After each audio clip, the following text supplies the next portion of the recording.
what do you make of the fact that, and we broke the news, that Harry only actually found out his father had gone to hospital when he watched the news, when he got an alert, when he found out through the media, that they didn't tell him? Well, I just take it that it shows what we've known for some time, that he's completely out of the loop. They don't talk to him. The King doesn't talk to him. William doesn't talk to him. Prince of Wales doesn't talk to him. And the main reason is they don't trust him. They think the moment they tell him anything in private, it's going to become public. So that's the problem.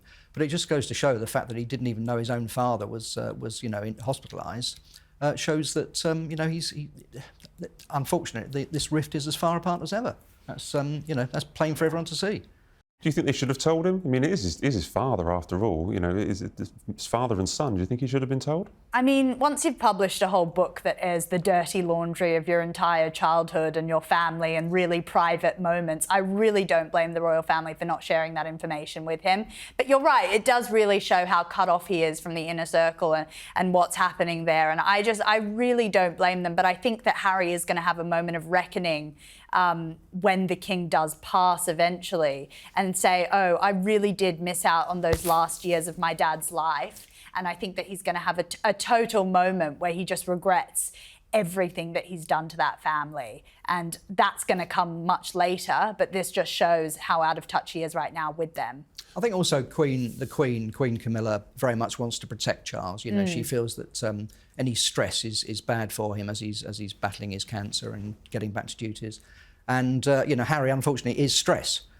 So the less he has to do with him in the current climate, I think the better for him. And that's probably she doesn't feel that any dramas involving Harry are good for his health. I think she's probably right. I mean, obviously you've got the time difference with dealing with people as well. So, for all these factors, I think they just wouldn't think of it as a priority to inform him of these things. Obviously, if it was very serious, they'd let him know. And obviously he flew over on the time before. But, but at the moment, there's no point in telling him every last detail of the King's health. Because as you rightly point out there, they did tell him before they announced that the King had cancer. And the first thing he did was make it a drama. Yeah. He jumped on a plane. Yeah. He came over. The King was having treatment. He needed to be kept in almost a little bubble, safe from people who flew 5,000 miles on a commercial jet and went into Clarence House and demanded time of his father, which is understandable, but he does create drama. Talking of drama, King was a hospital. The palace say it's not a drama, it's a mere bump in the road. Is the King going to hospital for treatment for his side effects for his cancer treatment? Is that a drama? I think obviously anything to do with the King's health is of interest. I think when we see him in Italy next week, that will be quite crucial. That when we see that if he's in reasonable health, if he's well enough to do that trip, I don't think we've got too much to worry about at the moment. But obviously he's having this ongoing treatment. I'd like him to slow down. Camilla is forever telling him to slow down. She'd like him to pace himself. She'd like him to take it easy, but he's just got this work ethic. He's known for working late into the night and literally falling asleep at his desk. I think probably those days have gone and he needs to curtail that sort of ridiculous workload. But it's just in his nature, it's just in his blood, and that's how he'll probably carry on. He likes being busy, he likes meeting people, he likes getting out and about, and he likes doing the job, basically.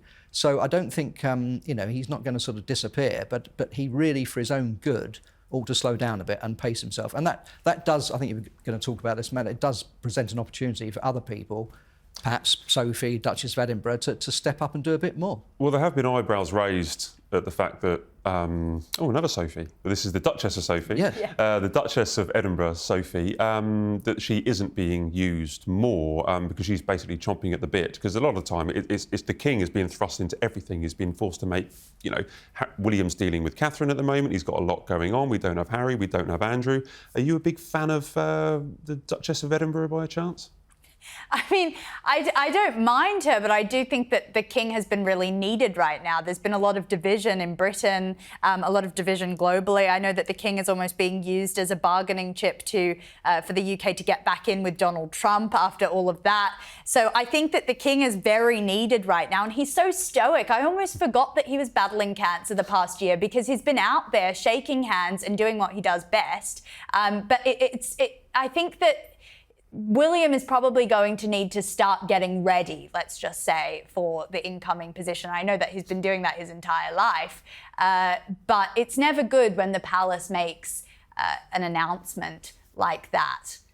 Well, I found it interesting that they were trying to downplay it. Yeah, that's what I found interesting. We have to remember, though, that the late Queen and Prince Philip had 1,500 patronages between them. Now, they do things differently these days. William and Kate, for example, tend to concentrate on a few core issues, and they don't sign up to every patronage going. But there's still a hell of a lot of people out there who would like to have a royal presence, would like to have a royal visit here and there, and would like to a royal to come and open a hospital or whatever. I don't see why, in the absence of Harry and Meghan, in the absence of Prince Andrew, and with the likes of the Duke of Kent and Princess Alexandra now obviously at the end of their working lives, I don't see a problem with Sophie doing a lot more. I think she hasn't put a foot wrong when she has been called upon. And, she's very, very popular, and she impresses people when she meets them, and I think she could do a lot more. I think she wants to. I think she wants to, yeah. Yeah, I think it should be. That's half the battle. If someone wants to do something, they tend to do it well, don't they? So I was with the King a couple of weeks ago. I just talked about this, I think, last week on the show. Never name drop. As in Northern Ireland. I was just hanging out with the King in Northern Ireland. Had a little chat, it was grand. And this week, he obviously returned to work, and he's got quite numerous jobs. There's public jobs at Windsor Castle and at RAF Northolt, and there's also some private jobs where he's meeting the Prime Minister, these kind of important things, etc., etc. But he did give out some investitures. This was to Alan Titchmarsh and to Catherine Johnson-Thompson, very successful heptathlete, and she said that he looked in good spirits and looked fit and healthy. So she was up close to him. So we'll go with her words for now. Yeah. She looked good. She said he looked good. He looked fine. He's known Alan Titchmarsh for 40-odd years, hasn't he? I mean, they're quite good friends, I think. So there was obviously a good rapport there. But as I say, I think this trip next week to Italy, great shame, of course, they're not meeting the Pope. He doesn't seem to have a great deal of luck with popes. Had to move the date of his wedding 20 years ago because the Pope died, sadly. But I think, this trip it's a place he loves, Italy. I mean, he absolutely adores being there. I've been on trips with him.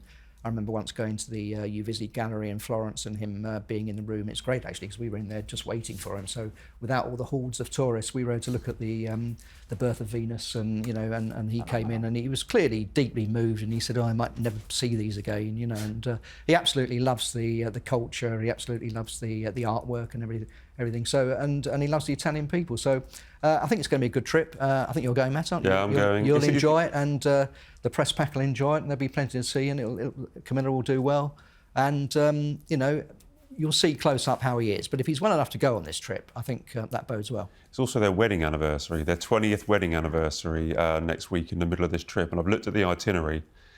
It's all, he's doing a speech at the Senate, I think he's meeting the President or the Prime Minister, he's got like a state banquet. His whole day is just packed full of work. Doesn't stop. No. Poor old Camilla. She just wants to celebrate her 20th wedding anniversary. I'm taking you to Rome, dear, but we're working all day. Work trip. Yeah.